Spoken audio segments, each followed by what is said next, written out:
ان کی مزاج بھی ایسی ہے. کسی زمانے میں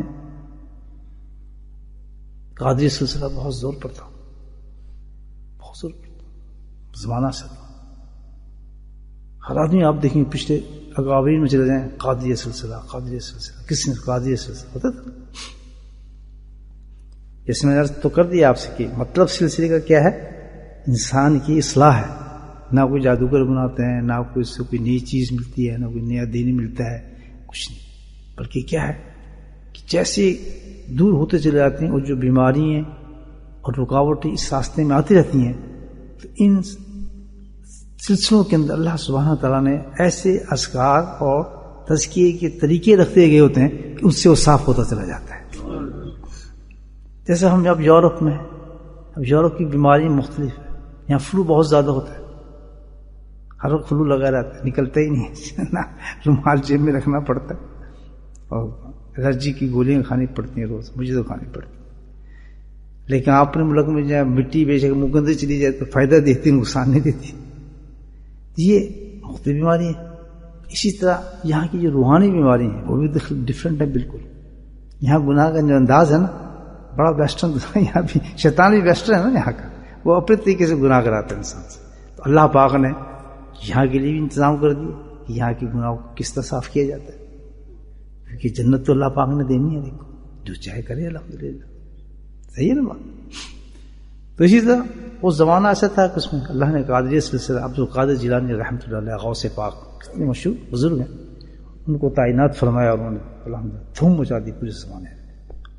الحمدللہ وہ دنیا بدلی ہے، وہ اسلام پھیلا، وہ گفتگو ہوئی، وہ الحمدللہ زبانوں سے اللہ نے باتیں کرائیں، اور کوئی نئی چیز نہیں، قرآن اور حدیث. ہم جو باتیں کرتے ہیں قرآن حدیث کی ہوتی ہے نا، کوئی میں غلط بات کرتا ہوں دوسری سنت کی قرآن کی بات ہوتی ہے نا.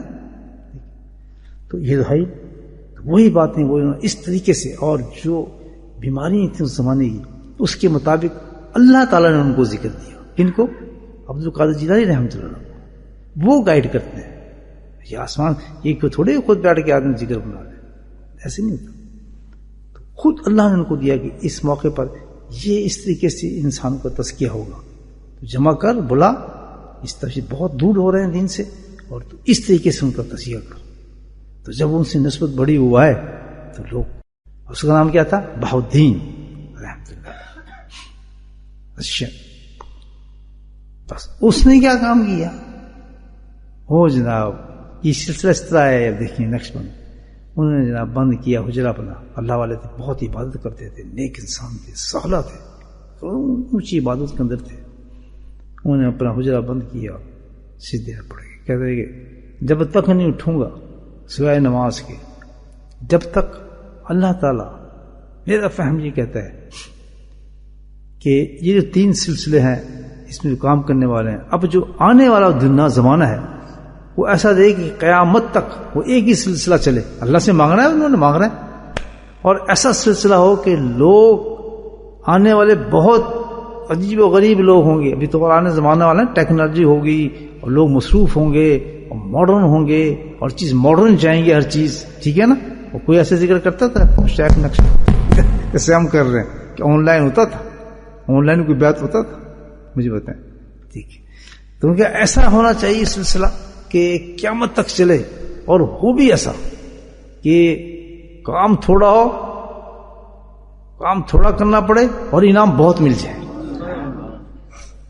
1 دن 2 دن مانگ رہے، اللہ تعالیٰ سے کوئی جواب نہیں آتا. آخر تو 7ویں دن اللہ تعالیٰ کی رحمت جوش میں ہے کہ تبھی سر اٹھا آؤ دینا، ہم نے تیری درخواست قبول کر لی.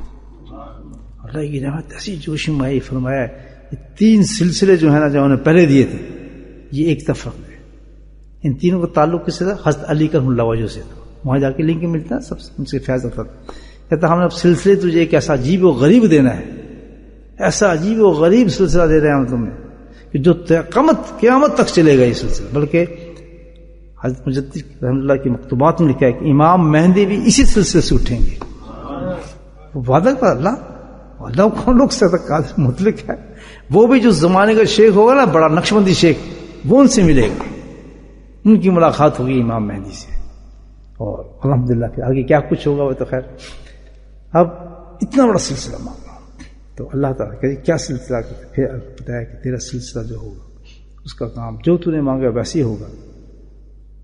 ان کے قلوب پہ میرا نام نقش ہوتا چلا جائے. جب کہتے ہیں نقش بندی، نقش ہو جاتا ہے، پرنٹ، کہ ان کا خاصیت یہ ہوگی کہ ان کی وجودوں کے دلوں کے اوپر تمام لطائف میرا نام پرنٹ ہوتا چلا جائے گا اس میں ذات. اور کہتا ہے اتنا ہوگا ہم کو کوئی وظیفہ نہیں دیتے. تو نے مانگا ایسے ہی ہے شارٹ کام. کوئی ہم یہ نہیں چاہتے کہ ان کے کام رکیں، ان کی فیکٹری رکیں. بہت مصروف لوگ ہوں گے وہ لوگ، کوئی جہاز اڑائے گا، کوئی پانی تیرے گا، کوئی کچھ کرے گا، بہت مصروف لوگ ہوں گے. تو میں چاہتا یہ ہوں کہ دنیا کے اندر مصروف رہے لیکن الحمدللہ میری یاد میں مست رہے. پکے مسلمان ہو، دنیا کی کسی خطے میں چلے جائیں لیکن دیکھ کے دنیا حیران ہو جائے کہ دنیا کے اندر بھی ہیں اور دنیا سے غائب بھی ہیں. سبحان اللہ، اتنے بڑے بڑے کام بھی کرتے ہیں اور الحمدللہ نہ حرام ہے نہ برائی ہے، کچھ بھی نہیں ہے. اتنے باطن صاف کے الحمدللہ اگر ایک دم کام کرتے کرتے گردن جھکاتے ہیں تو اللہ تک پہنچ جاتے ہیں. یہ ہے نقش بندی شان. اگر صحیح نقش بندی بننا ہے تو انہوں نے اپروو کر دیا اور انہوں نے جناب الگ سلسلے دے دیا. ان کے وظائف بالکل مختلف دے دیے سارے، جس میں پورا کور کیا تھا اس میں ذات اللہ. سبحان اللہ، اس سے آپ کا تعلق اس سلسلے کو دے دیا. الحمدللہ اس سلسلے کو کہا جاتا ہے نقش بندی سلسلہ، جس میں نہ آپ اپنی پسند سے آئیں، نہ اپنی عقل سے آئیں، نہ اپنے شعور سے آئیں. مجھے پتہ ہے نہ یہاں میں خود آیا ہوں، نہ میں نے خود ذکر کیا. مجھے تو پتہ ہے نا ذکر میرے سے سٹارٹ یہاں کیسے شروع ہے، مجھے پتہ ہے. آدمی سوچ بھی نہیں سکتا. ایک قول ہے بڑا خوبصورت سنے، کہتے ہیں کہ غفلت جو ہے نا، غفلت اس کو کوئی چیز دور نہیں کر سکتی. غفلت کوئی چیز غفلت کو دور نہیں کر سکتی. غافل ہوتا ہے، غافل جو اللہ سے غافل جو انسان، اس کو کوئی چیز نہیں دور کر سکتی. اگر کوئی غفلت کو دور کر سکتی ہے تو اللہ کا ذکر ہے. واحد. اور غافل کا کیا حال ہے وہ بتاتے ہیں حدیث و قرآن سے کہ غافل کی کیا پوزیشن ہے. یعنی پہلے سمجھ گئے نا کہ غفلت کو کوئی چیز دور نہیں کر سکتی، کچھ نہیں دور کر سکتی سوائے کس کے؟ اللہ کے ذکر کے. اور اس میں یہ غفلت یعنی اللہ کو بھول جانا، اللہ سے دور ہو جانا، یہ سب اس کو کیا چیز دور کرتی ہے؟ اللہ کا ذکر.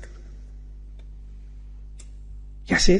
اور غفلت کتنی گندی چیز ہے، کتنی گندی چیز ہے یہ سن لیں آپ، پھر زمانے کی طرف نظر ماننا اور پھر اپنے آپ کو دیکھنا.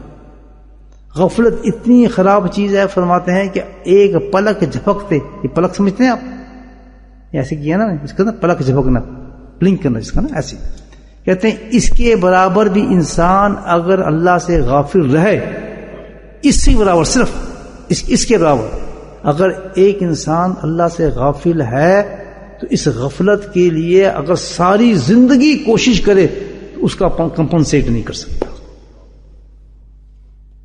کہ تم نہیں جانتے کہ انسان کو غافل رہ کر کتنا بڑا نقصان ہوا ہے، اس نے کیا کچھ ختم کر دیا.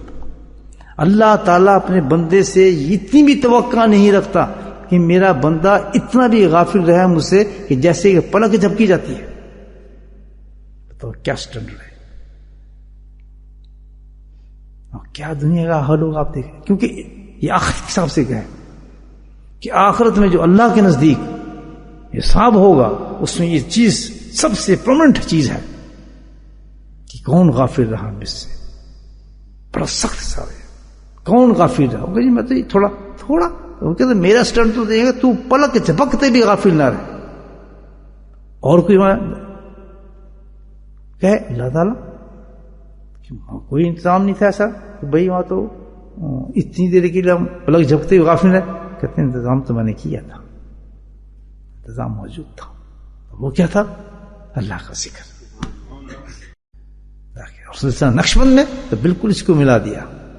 اللہ اب دیکھیں بہت نقش کیا کہتے ہیں کہ میں نے یہ سلسلہ مانگا، مجھے معلوم ہے کہ میرے سلسلے میں آنے والے کوئی غافل نہیں رہے گا، رہ ہی نہیں سکتا.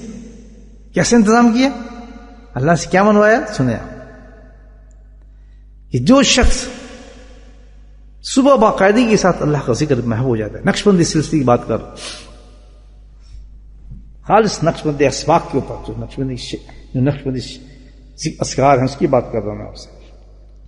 ظاہر ہے خواجہ نقشبند کی بات کر رہا ہوں تو انہیں کی بات ہوگی نا، انہیں کی تو یہ وہ سرجری ہے جس کے ہم مرید بیٹھے ہیں سارے، اسی سرجری کی بات ہو رہی ہے، ان کی بات کر. فرمایا اس سلسلے کے اندر ہر کوئی شے ان کی اذکار دیے ہوئے اس سلسلے سے کسی میسر ہو جائے نقشبندی سلسلے سے، صبح اور شام استقامت کے ساتھ، پابندی کے ساتھ صبح اور شام وہ ذکر کر رہا ہے باقاعدگی کے ساتھ، تو فرمایا وہ اللہ کے نزدیک غافلوں میں نہیں بلکہ ہمیشہ ذاکروں کے اندر اٹھے گا.